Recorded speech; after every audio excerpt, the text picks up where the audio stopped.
Join us in order. Before we begin, I want to remind you that the Senate rules apply to joint assemblies, so although applause is permitted, in joint assemblies, whistling, hooting, and yelling are not appropriate. Not sure why there's a name in parentheses that says Dustin. This joint assembly is convened pursuant to the provisions of JRS 33, which the clerk will now read.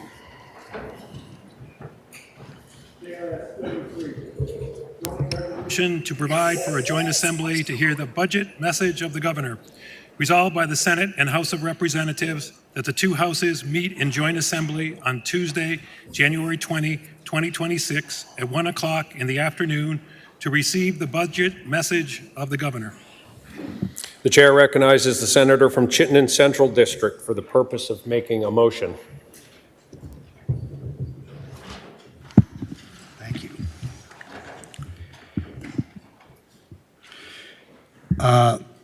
Mr. President, I move that a committee of 6 be appointed by the chair to wait upon His Excellency, the Governor, and escort him into the chamber for the purpose of receiving his budget message. Now, the senator from Chittenden Central District has moved that a committee of 6 be appointed by the chair to wait upon His Excellency, the Governor, and escort him into this chamber for the purpose of receiving his budget message. Are you ready for the question? If so, all in favor say aye. Aye. All opposed, nay. The ayes have it, and the motion carries. The chair appoints the member from Middlebury, Representative Shue, the member from Brattleboro, Representative Kornheiser, the member from Fairhaven, Representative Canfield, the senator from Washington District, Senator Perchlik, the senator from Washington District, Senator Cummings, the senator from Grand Isle District, Senator Brennan. Will the committee please assemble and perform the duties assigned to it?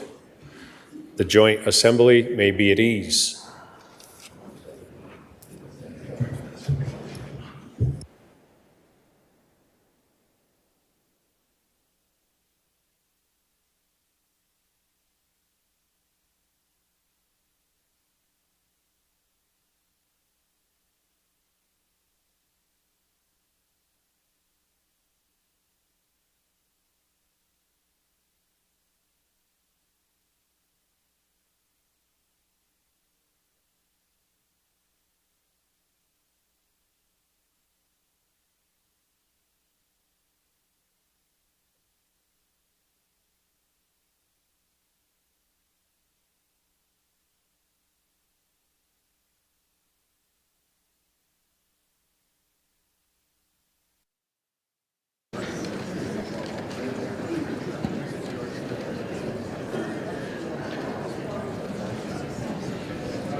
Mr. President. Madam Sergeant at Arms. Would the members of the General Assembly please rise?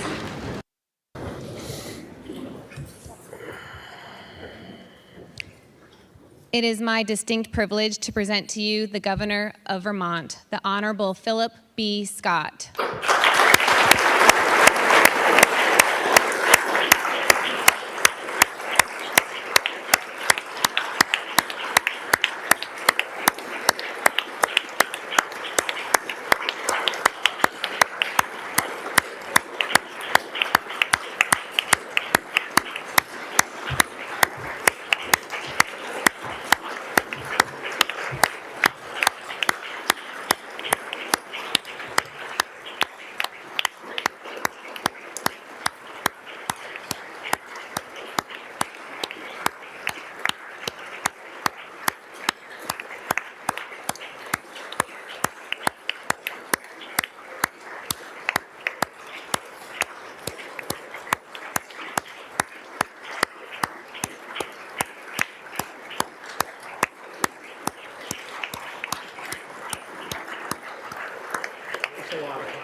Welcome, Governor. Good to see you.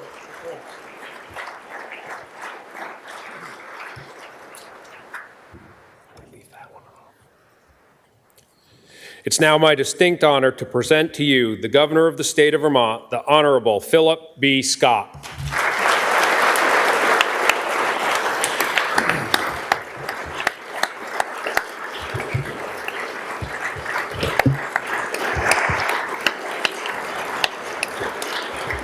Thank you.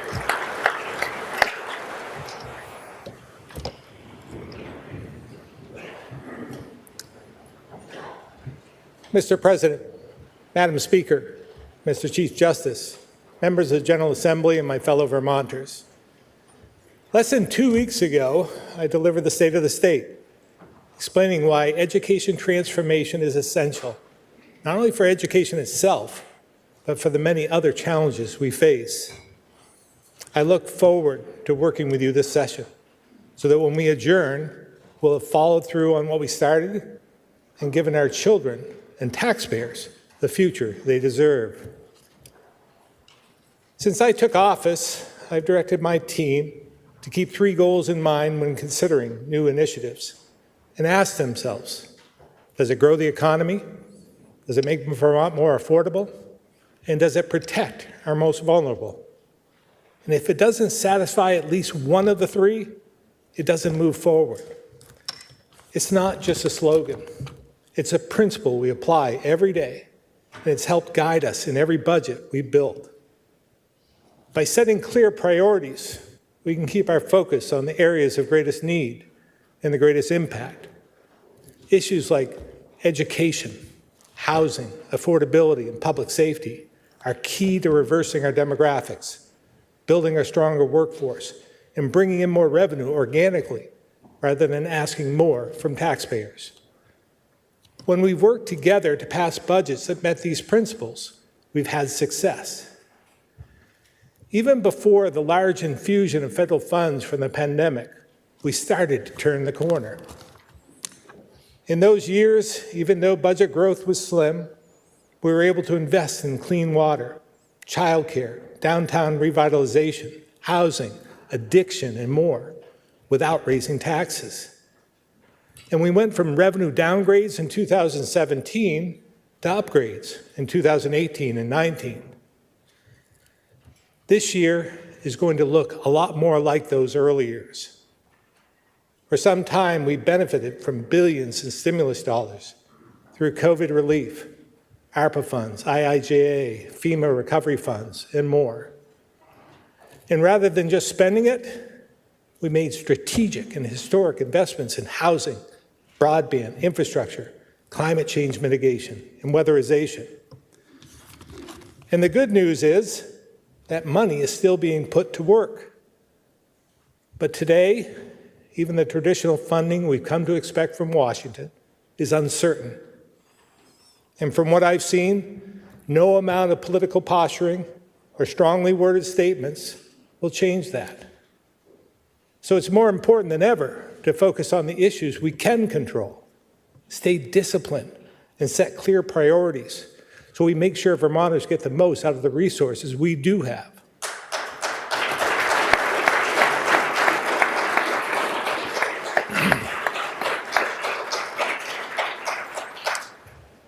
Here's what that looks like.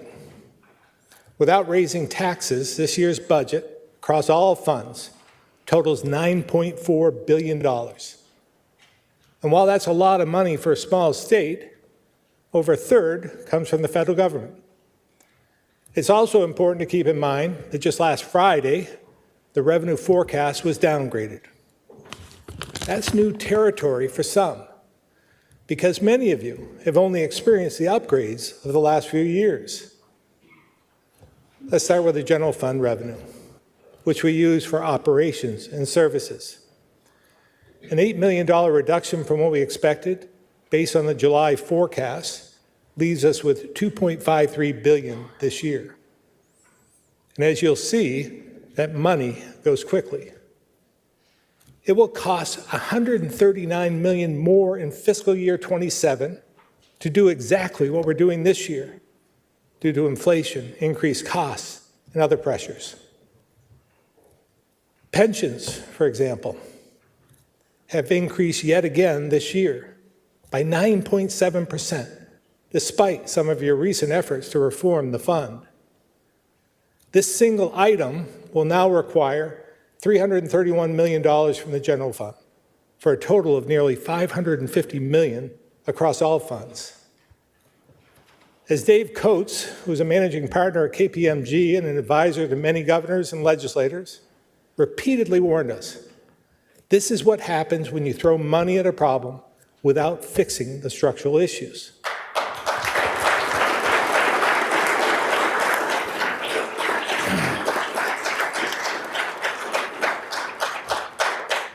Next, we have the Transportation Fund, totaling $317 million in fiscal year 26, which is a downgrade of about $9 million over last year.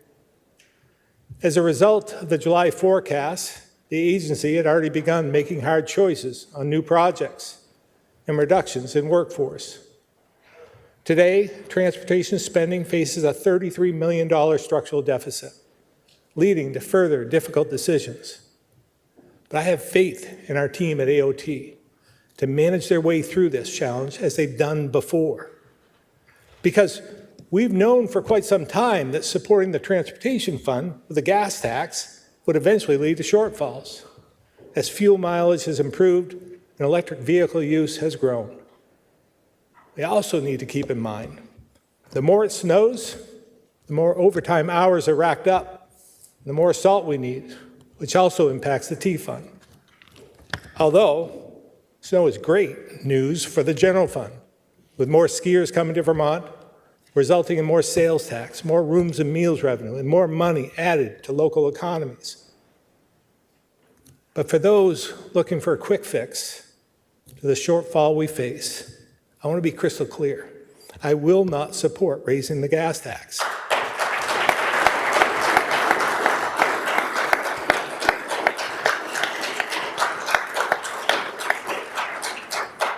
And we shouldn't have to. If all transportation revenue actually went to the T Fund, we'd be in good shape. Decades ago, when the T Fund was flush and the general fund was struggling to keep up with demand, transportation money was directed to other parts of government. But over the last few years, the roles have reversed. The T Fund has struggled, while the general fund has become healthier. This is another structural challenge we can fix, and we have made progress towards rectifying that, but it's been gradual and slow. Last year, we put an end to the JTOC transfer, which some of us have been trying to do for decades. But the transfer of the purchase and use tax, the Ed Fund, is still in place, which is over $50 million last year alone. So, to build toward making the T Fund whole, I propose reducing the transfer of purchase and use by $10 million this year, with a goal of eventually ending the transfer altogether.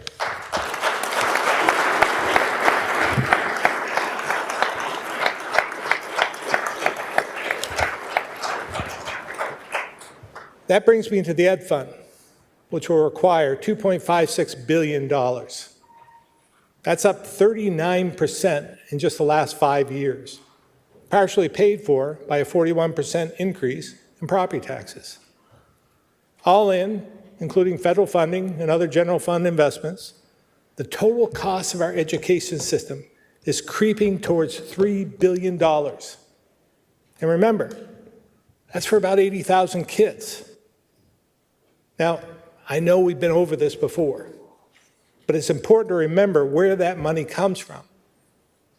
This year, on top of property taxes, we'll use every dime of the sales tax, $641 million. All proceeds from the lottery, $33 million. Nearly a third of the purchase use tax, another $42 million. And a quarter of the rooms and meals tax, about $76 million. All told, we'll send almost $800 million to the Ed Fund just this year.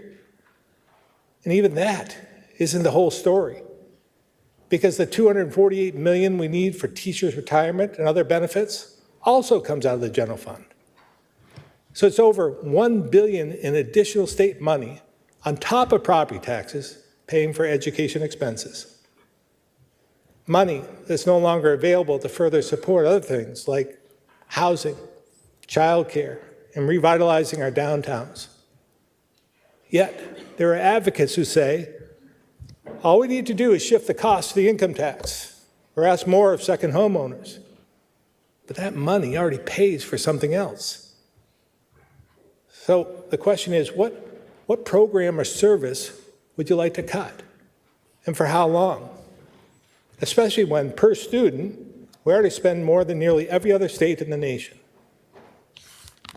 This isn't rhetoric, it's reality. And why following through on all aspects of Act 73 is essential.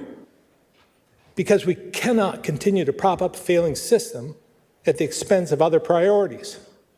And we cannot ask Vermonters to continue to pay more while providing less and less for our kids.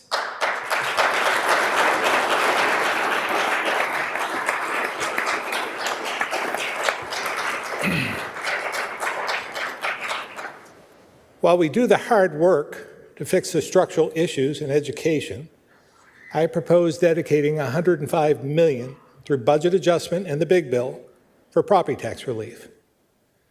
This will cut the projected increase down to about half. While I'd like to do more, we need administrators and school boards to dig deep and get creative to reduce this year's growth in spending. And I'll be honest, I'm worried about what I'm seeing in the news and what we saw last year when we made a similar investment. This money is to ease the burden on taxpayers, not to create space for school budgets to continue to grow. Last year, as you remember, we tried to buy down the entire increase. But when some districts saw that, they upped their spending. That's not the goal. And frankly, it hurts schools that struggle to pass budgets. I know many districts are doing their best, but we need everyone pulling in the same direction to lower the tax burden on Vermonters this year. To help bridge that gap in the future and prove to the naysayers that we can work together to solve this problem, I'm also asking you to consider Senator Brew's education spending cap proposal to mitigate another increase next year.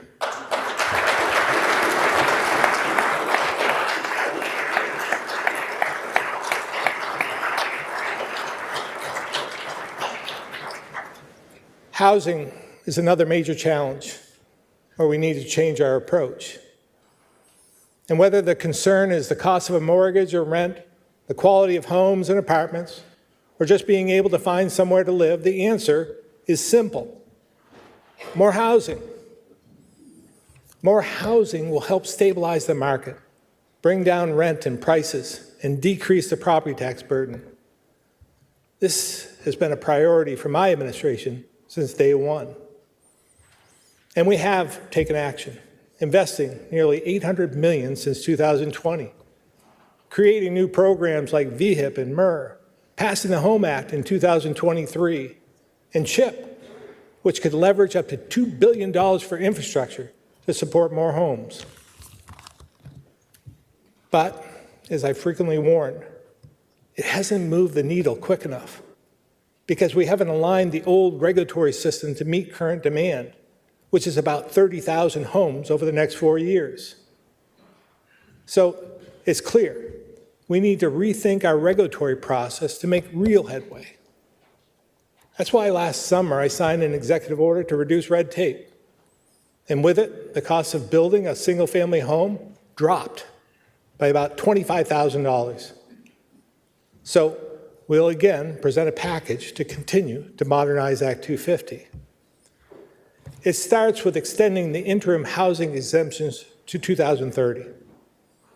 We also need to adjust the requirements for those exemptions so that smaller towns can plan their future at the local level, and we aren't simply replacing old restrictions with new restrictions. And we should repeal the road rule, because making it even harder to build especially in smaller, more rural communities, at a time when we need to increase housing, isn't fair and just doesn't make sense.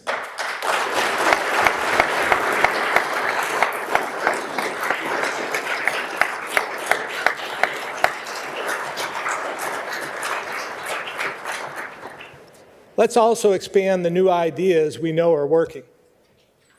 VHIP has been incredibly successful, preserving and adding more than 1,000 rental units over the course of the last 5 years. At an average cost of just $39,000 per unit, it's by far the best tool we have in our toolbox. So I'm yet again proposing to make its funding permanent.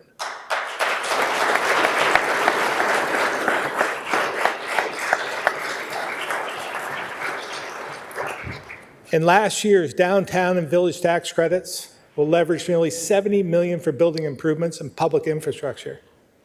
They provide millions each year for projects that spur growth, enhance downtowns, and bring left-behind communities back to life. So I'll ask you to continue your support for this important program. The housing crisis also makes it more difficult to address homelessness. But the hotel-motel program has not worked.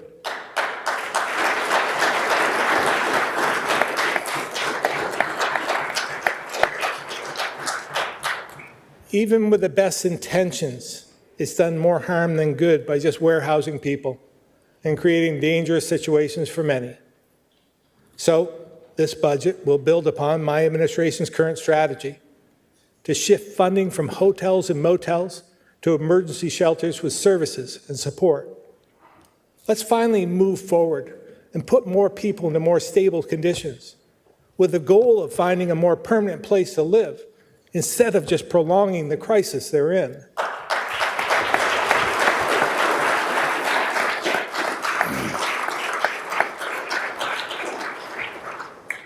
I'm pretty sure that most everyone in this room has heard from a constituent about housing, whether their rent is too high or they can't find a home.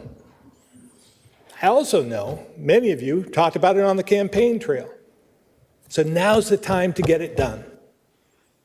I understand some worry that if we do too much, we could lose some of the character of our communities, some of that rural charm that makes Vermont so special. But if we want to make the next generation of Vermonters be able to afford to live here, we've got to treat housing like the crisis it is and make real change this session.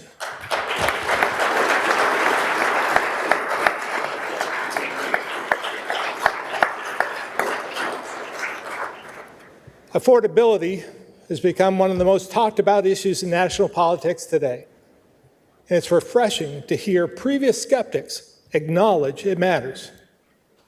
Because the affordability crisis, as some of us have been talking about for about a decade or more, is real. The cost to rent or own a home is just the tip of the iceberg.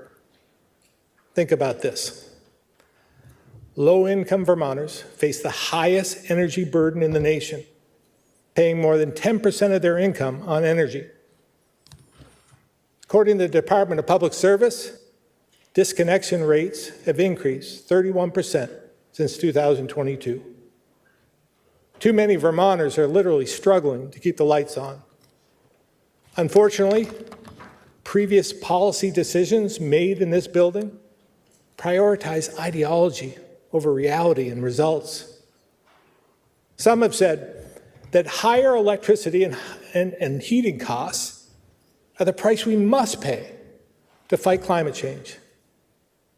I just don't believe that's true. But I know what is true is that higher costs are hurting families, small businesses, and large employers. There's a better way to lower energy prices and reduce emissions, much faster, if you're willing to work with us to change course. First, we need to give ourselves credit for the clean sources we're already using. Without sacrificing emission reductions, clean energy meets our goals faster than the inflexible standard in place today. In fact, if you adopt our proposal, we're confident utilities can achieve 100% clean energy by 2030 at a substantially lower cost than current policy requires. It's time we join other northeastern states who have already recognized that proven renewable and clean sources like solar, hydro, and yes, even nuclear, must be part of the solution.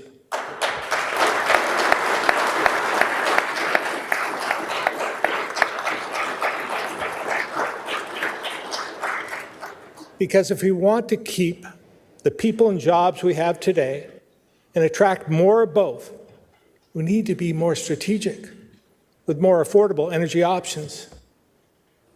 This is something we can control. So let's do what's right for Vermonters and the environment in all parts of our state.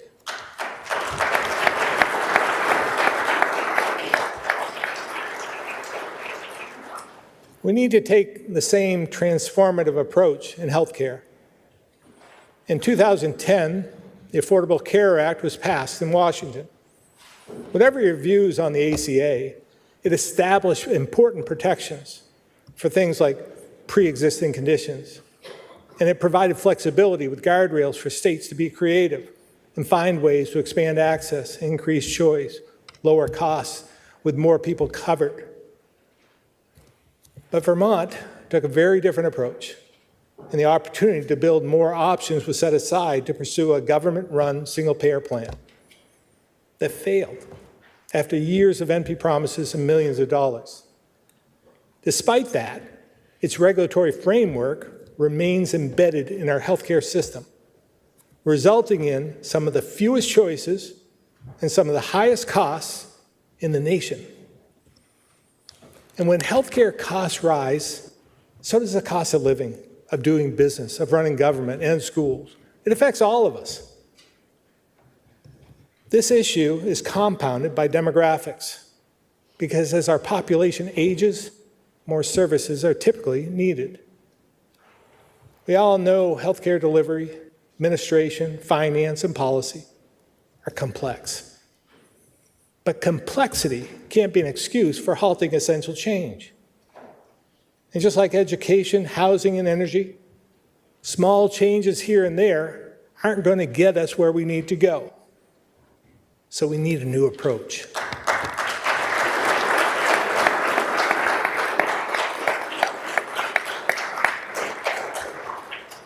For reform to work, it must be guided by a few basic principles.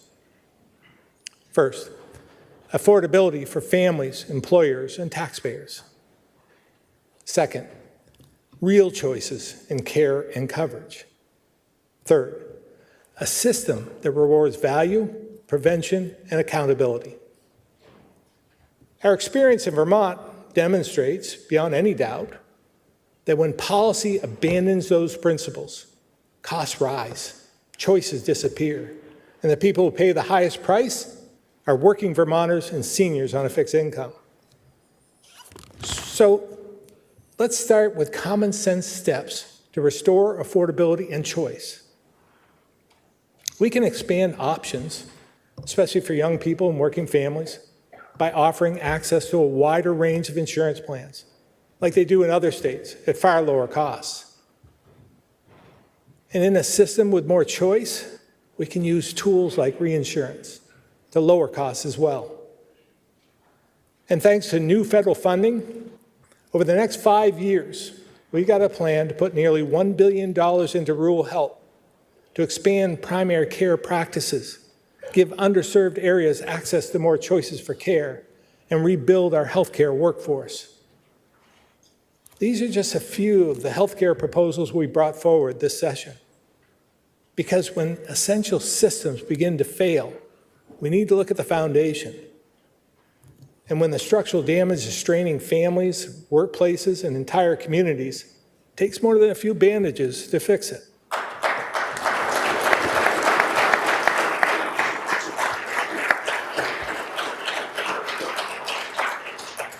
We've seen this across the board, including in public safety. For too long, our criminal justice policies have been out of balance, prioritizing offenders' interests to the detriment of victims and communities. As a result, rates of violent crime have increased, and some lower-level crimes, which have a big impact on our quality of life, are at historic highs. Drug trafficking and addiction are at the center of many of these trends, as is less accountability within the system. Much of the crime in our communities and the cases in our courts are caused by repeat offenders. Over a quarter of the current backlog involves people with 5 or more pending criminal cases.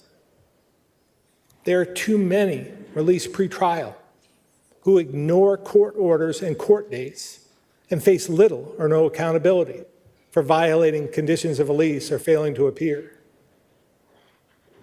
We've reached a point where there are no consequences for failing to show up at all. That's the definition of a broken system.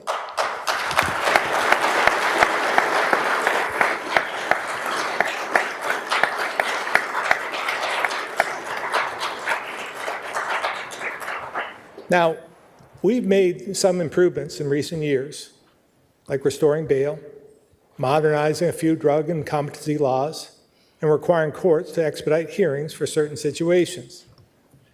But like every other area we've talked about today, much more work remains. So let's keep moving towards the middle with a legislative package that prioritizes safety, health, and the welfare of victims, families, and communities, as well as opportunities for offenders to turn their lives around.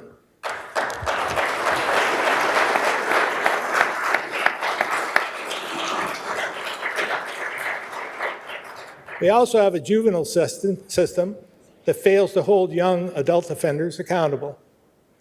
So this year, we should repeal, not just delay, the raise the age legislation for 19-year-olds. It was a mistake.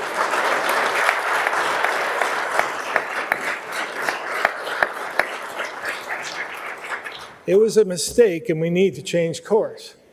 I'm also asking you to act on my proposals from last session to give prosecutors the ability to charge violent offenders who are under 19 years old in criminal court for serious crimes like aggravated domestic assault and aggravated stalking. And we need to restore accountability for 19 to 22-year-olds because our system allows some to strategically run out the clock without ever meeting a caseworker, seeking treatment, or returning to court. That's not accountability, and it fails the community and the young Vermonters who need our help. We need to make sure these offenders have a path to a fresh start, but we also need to make sure they're earning that path and get the support to stay on it. We can also improve systems that aren't working well and expand on those that are. Pretrial supervision, if done right, can improve safety, support, accountability, provide connections to services, and helps make sure people show up for court. That's why this budget increases base funding to expand pretrial supervision statewide, and we'll work with you to address the shortcomings of the current approach. None of this succeeds without continued commitment to mental health, addiction treatment, and recovery. And we're making some progress. Drug-related overdose deaths dropped sharply last year, cut nearly in half. But if we want to reduce drug use and crime, we need to reprioritize all 4 legs of the stool: prevention, treatment, recovery, and enforcement. That's why this budget invests over $2 million more from the general fund for shelter beds and a recovery employment program, on top of funding for residential treatment, peer support, and expanded services in corrections. It's been well over a decade since we first began to recognize the growing opioid crisis and all that came with it. And while it may not get the same headlines it did then, we can never lose sight of our duty to prevent tragedy and foster hope for Vermonters, families, and communities in every corner of the state.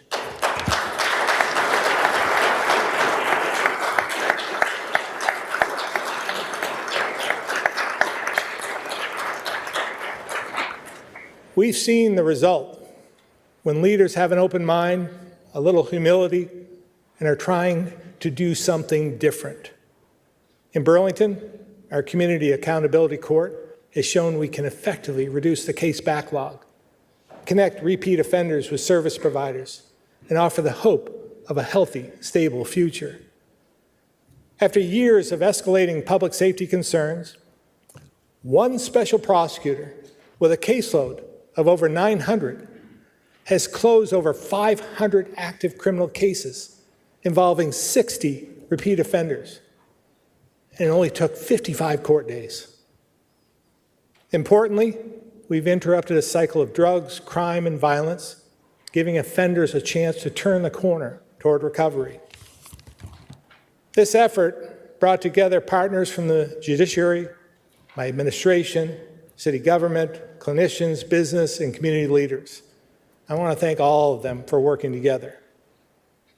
But I especially want to thank Prosecutor Zach Waite and the public defenders, retired Judge Maley, and the field team at AHS for stepping up to do this work.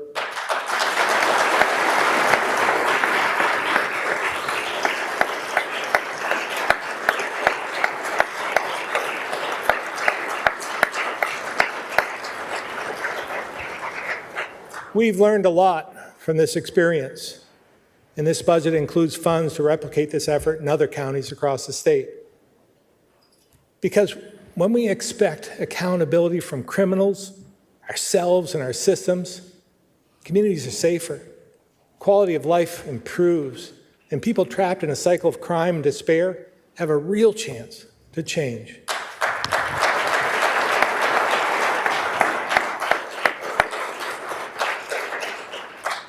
Now, I've been up front with you.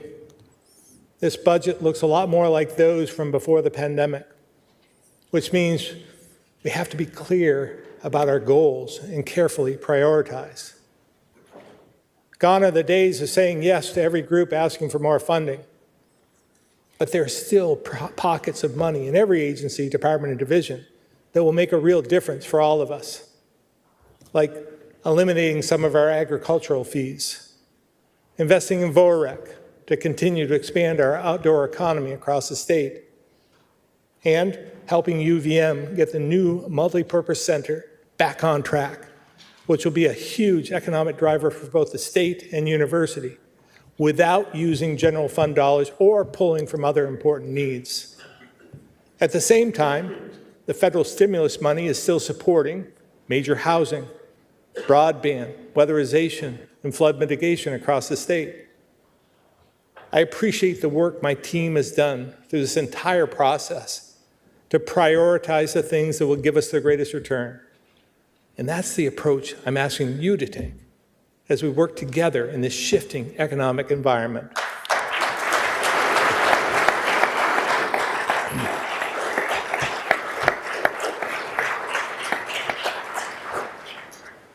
In January of 1991, Governor Snelling returned to this chamber and gave what would be his final inaugural address. Facing a budget deficit of $151 million, he said, "We cannot and will not set lower standards for the education of our children, for the health of the population, for assistance to the troubled, jobless, or homeless, or for protection of the environment. But we clearly must rethink how those goals are to be achieved."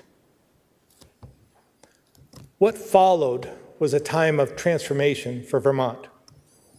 Under his vision and then Governor Dean's leadership, the legislature and administration worked to renovate old programs and failing systems, to better meet the challenges of a growing state, guided by innovation and strict fiscal discipline.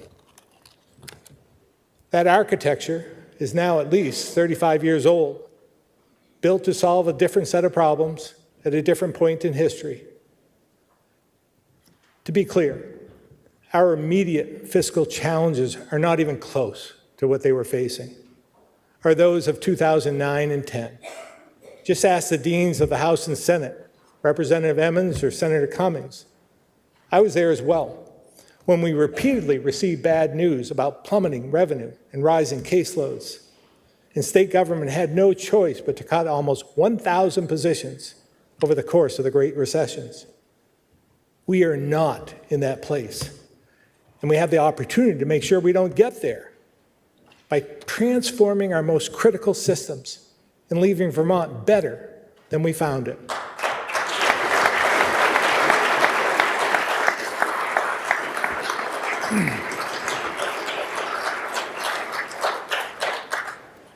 I began today talking about my administration's core values: growing the economy, making Vermont more affordable, and protecting the most vulnerable. While we know we can't do everything we want to do, those three goals give us the freedom to be flexible so we're not cemented to a certain way of thinking, approach, or political ideology. Because at the end of the day, I believe all Vermonters want to have a decent home they can afford and be proud of. They want to feel safe in their neighborhoods and downtowns and have roads that are safe and kept up. They want more affordable health care and utilities. They want us to protect the environment. And I believe we all should want the best education in the nation, to give our kids the best start in life we can. But we can't do any of this unless we're willing to change and reshape the future. If we don't, our outdated systems and programs will continue to erode. And eventually, when times get really tough, Vermont will face impossible decisions like we did in 1991, 2009, and 2010. If we tap into that Yankee ingenuity and common sense that I know still exists, we can make a lasting impact on Vermonters. We can embrace opportunity.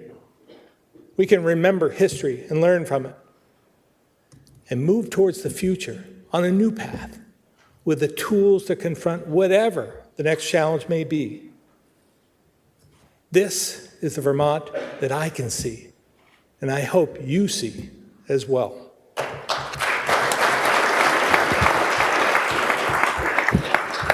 That's it. Nicely done.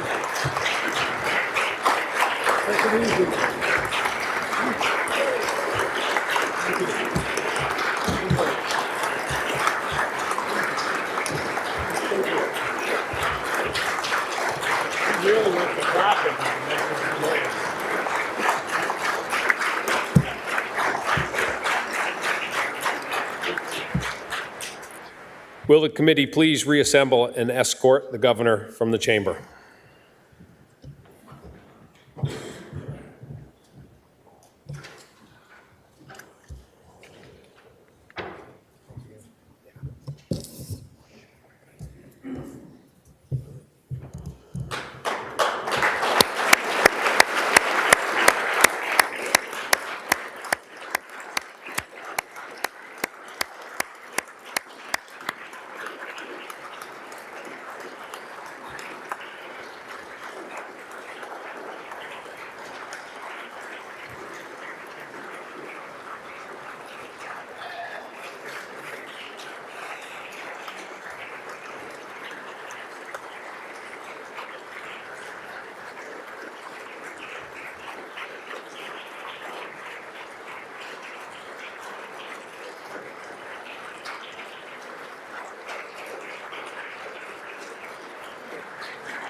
The assembly may be at ease.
Before we gavel out, I want to remind those present, please remain where you are while the Senate leaves and the doorkeepers escort our guests out.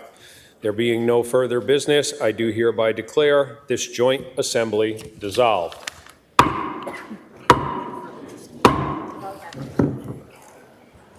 Hold your horses. Thanks, Jeff.